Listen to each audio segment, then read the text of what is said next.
کێشەی جوتیاران و کاسبکارانی علوەی هەولێر ساڵانە دووبارە دەبێتەوە. ئەم ساڵیش جگە لە کەمی نرخی بەرهەمەکانی سەوزە و میوە جوتیاران نیگەرانن لەوەی ڕێگایان پێنادرێ بەرهەمەکانیان ڕەوانەی دەرەوەی شار بکەن. ئێستا نەڕێ هەیە نەلۆجیەکی دەردەچی ناوە دەچی فەڵا پیکەمی شفتی بە 100,000 کیلو خیاری علاگە بە 1000 دینارە، تەماتەی سندوقی بە 2000 دینارە، سەلای بەتنێ بەخوو بە 750 دینارە،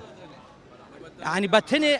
یعنی سەلەکە بە 750 دیناریە یەک سەلە. تەرۆ زیێمانینە وەستێ نوێژە سوبانێکمان کردیەوە چوینە بەوەندە منداڵی هەموو لێمان کردەوە ناو سیارە یەکمان ئێرە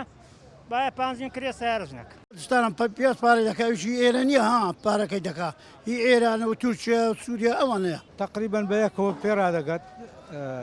زۆرە شتەکە لە زۆریە بە هەرزانە. گرفتێکی دیکەی جوتیارانی کوردستان کە ئەم ساڵ ڕوبەڕوویان بۆتەوە ئەویش دروستکردنی ئاستەنگە لە هەندێک بازگەی نێوان شارەکانی کوردستان بۆ ئەمەش ڤایرۆسی کۆڕۆنا و ڕێشوێنەکانی خۆپارێزی بە هۆکاری ئەو ئاستەنگانە دادەندرێت. ڕزکە زۆرە سێتەرەکان ڕێنادن و بەباشی ئەوەی مەسەر بار ناکرێت هیچ بۆ شوێنێک بار ناکرێت لە بەو نەخۆش و ڤایرۆسە لە بە کەرەتینەش هەموو عەبازەکانی عێراق لاوەستە بار ناکرێت هۆکاری ئەوێن کە مایتەوە ڕزکە هەموو زیاد بووە ڕێنیە تەماتە بیشتە دری